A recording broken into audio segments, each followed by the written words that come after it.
Olá, amigos. Meu nome é Emanuel. Eu sou professor do Departamento de Engenharia de Produção da UF, em Niterói.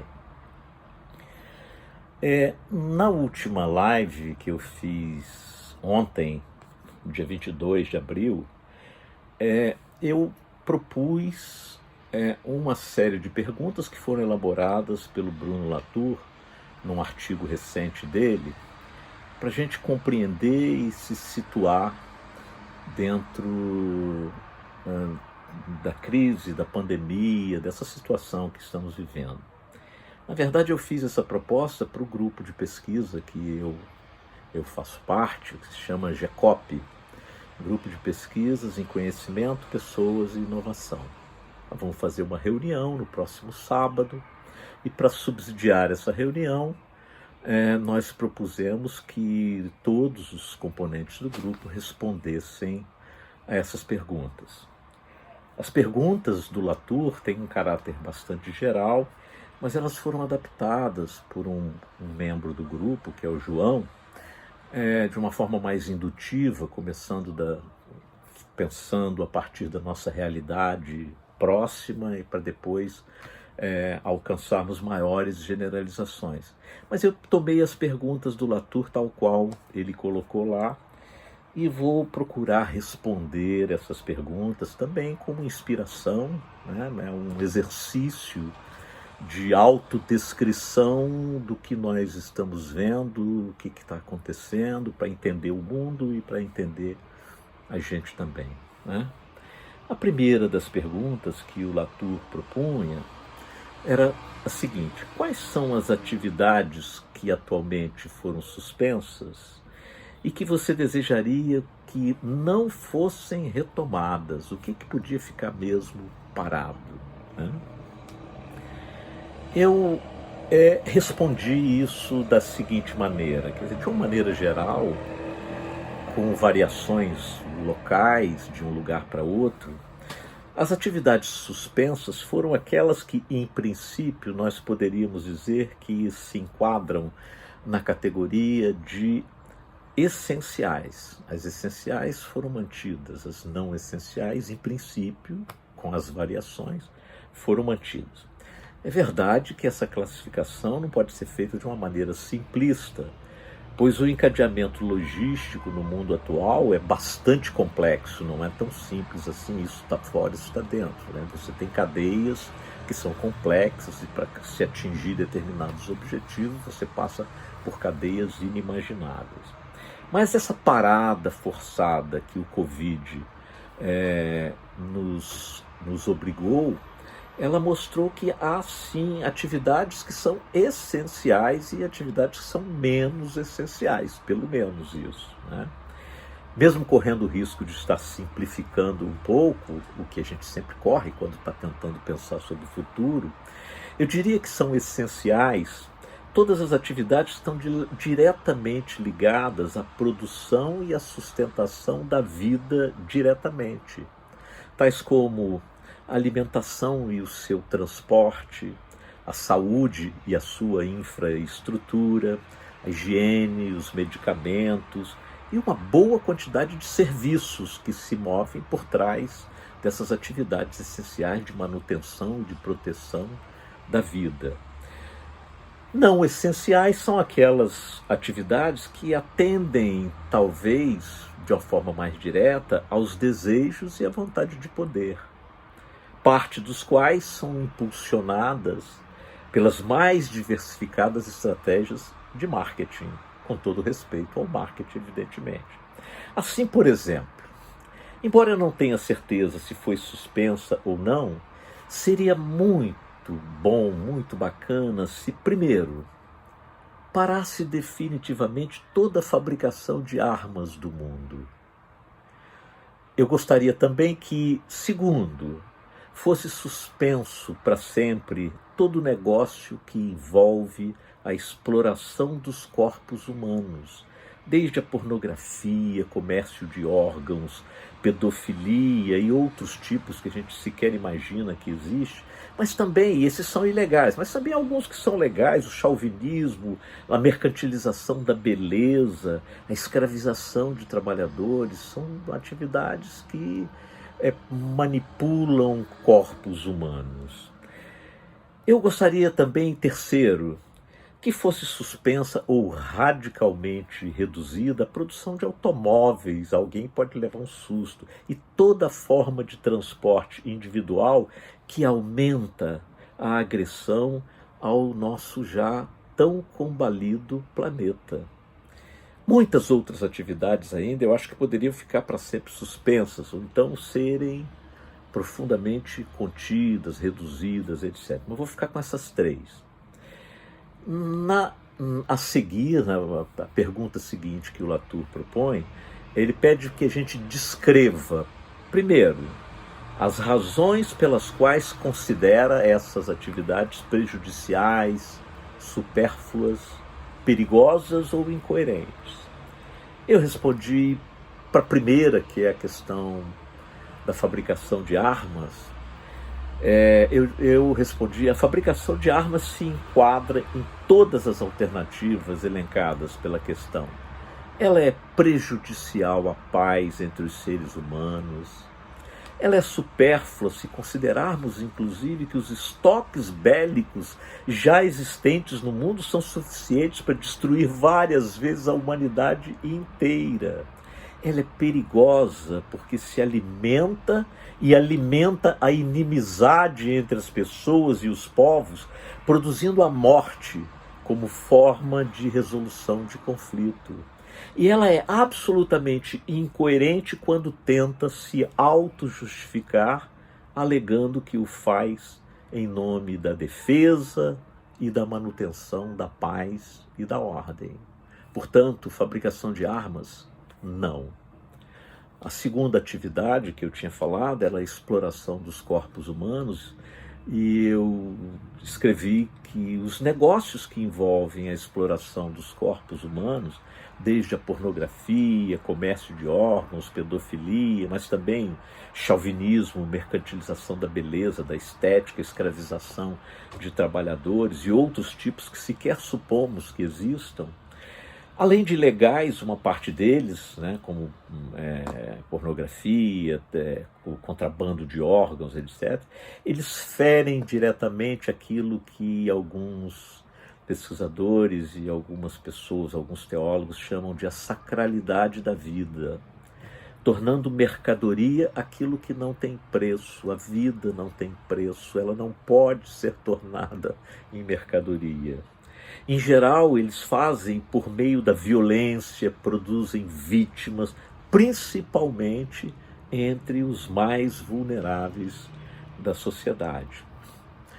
A terceira atividade que eu falei, que se não é para parar, é para dar uma reduzida drástica, né, e que é a mais controversa de todas, é a produção de automóveis. Na verdade, eu digo que a produção de automóveis, toda forma de transporte individual, consumidor de combustível fóssil e gerador de CO2, talvez esteja entre as grandes ameaças do planeta, criando um mundo não sustentável e muito provavelmente intensificando os fatores geradores da próxima grande crise planetária.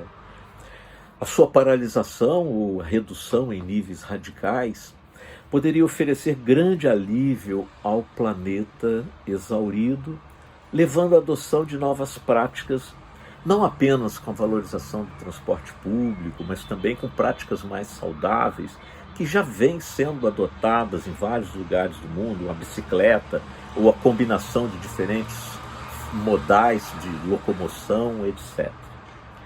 A pergunta seguinte, o Latour pedia em que o desaparecimento, a suspensão ou a substituição dessas atividades converteria outras atividades que você prioriza como mais fáceis e coerentes.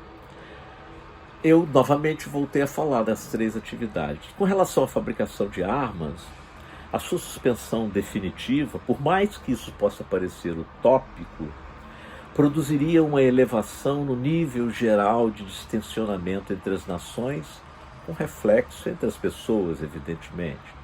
A busca de entendimento, a negociação pacífica, a concertação pública ocupariam um outro patamar de valorização, desde a formação de pessoas voltadas para compreender e para instrumentalizar isso, até o próprio direcionamento da tecnologia.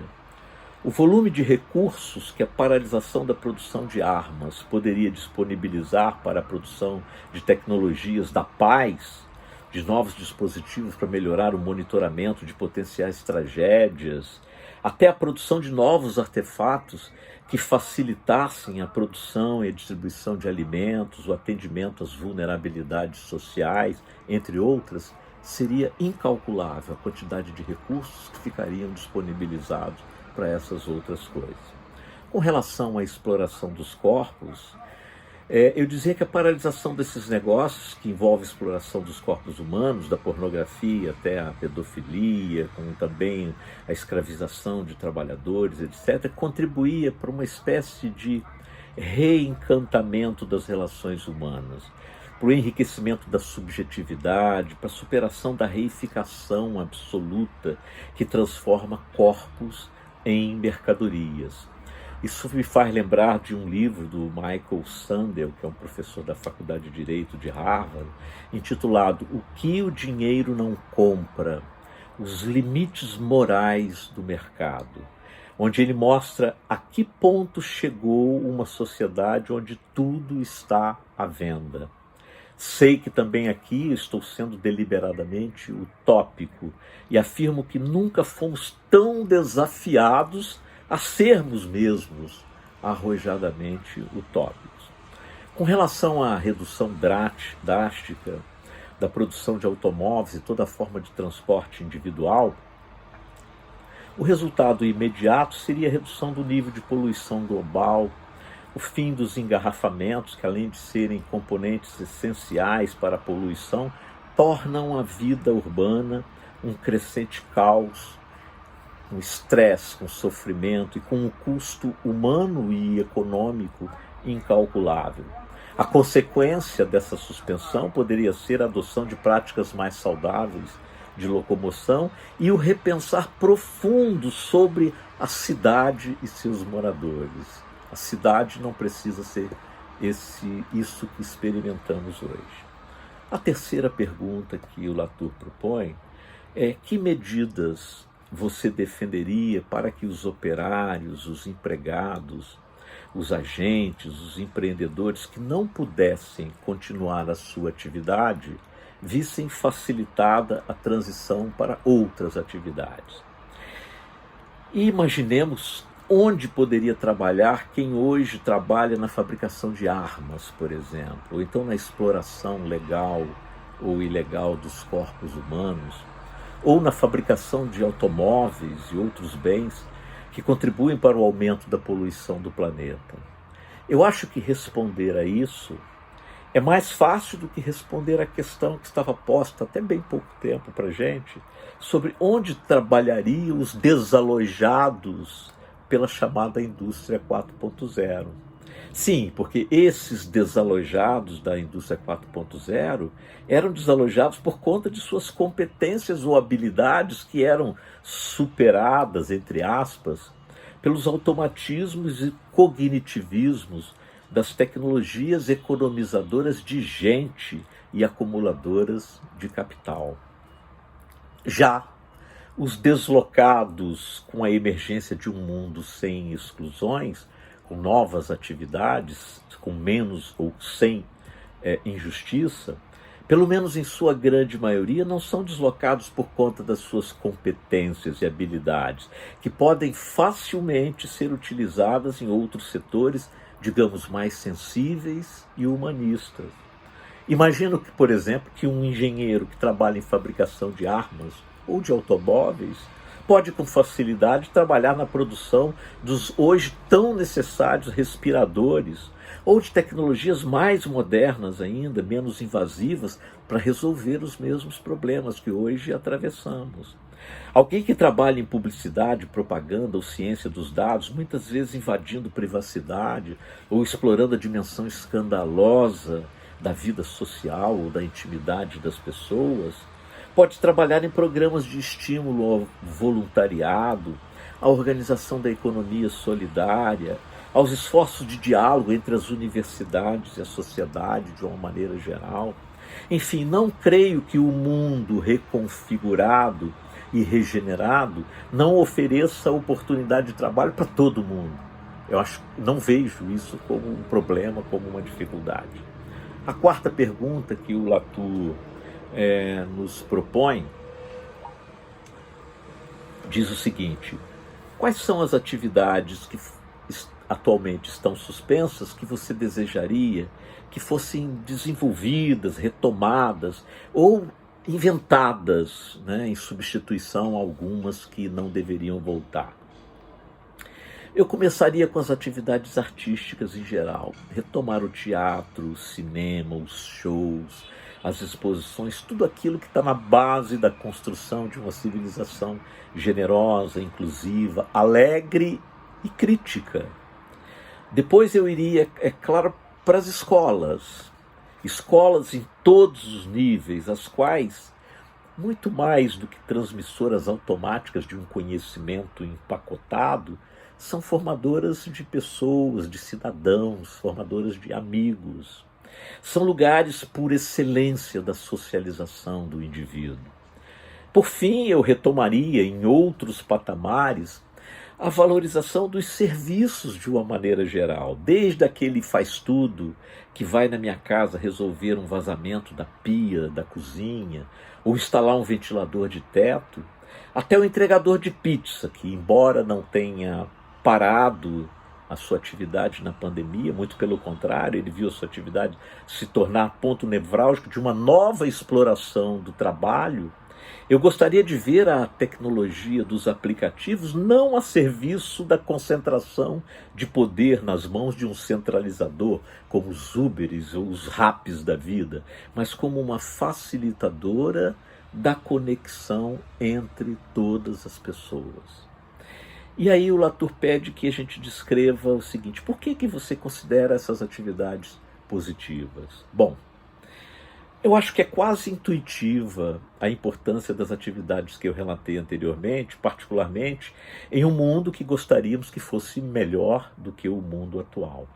Todas elas são atividades econômicas, no sentido de que elas estão a serviço da vida material e espiritual das pessoas.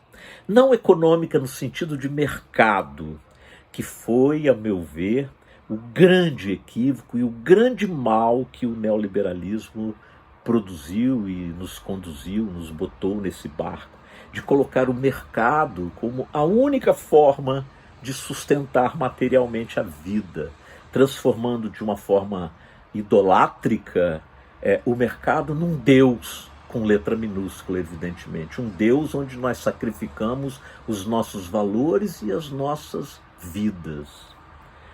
A outra questão que o Latour propunha era como essa atividade contribui para que sejam mais fáceis, harmoniosas, coerentes as outras atividades. As atividades que eu listei como desejadas a serem resgatadas e aprofundadas estão ligadas a três dimensões, né? Primeiro as artes, depois a educação e depois ao cuidado, né? Quando eu falei do serviço, eu estou falando do cuidado por meio dos serviços. Evidentemente que elas não são as únicas, mas eu penso que estimulá-las deve contribuir imensamente para a criação de um ambiente bacana, um ambiente amigável, algo parecido com aquilo que o Nonaka e Takeuchi, que são alguns pesquisadores da área da gestão do conhecimento, chamam de Uba. Uba é o lugar que favorece uma criatividade generosa e inclusiva. Mas eu acho que essas atividades também podem contribuir para que O princípio responsabilidade, proposto por Hans Jonas, que é um filósofo alemão, num livro que tem o mesmo nome, o nome do livro é O Princípio Responsabilidade, para que essa responsabilidade se harmonize também com o princípio esperança, proposto por um outro filósofo alemão chamado Ernst Bloch, num livro de mesmo nome, que chama O Princípio Esperança, cuja crítica foi o ponto de partida da elaboração do Hans Jonas. Eu penso que responsabilidade e esperança são dois princípios compatíveis.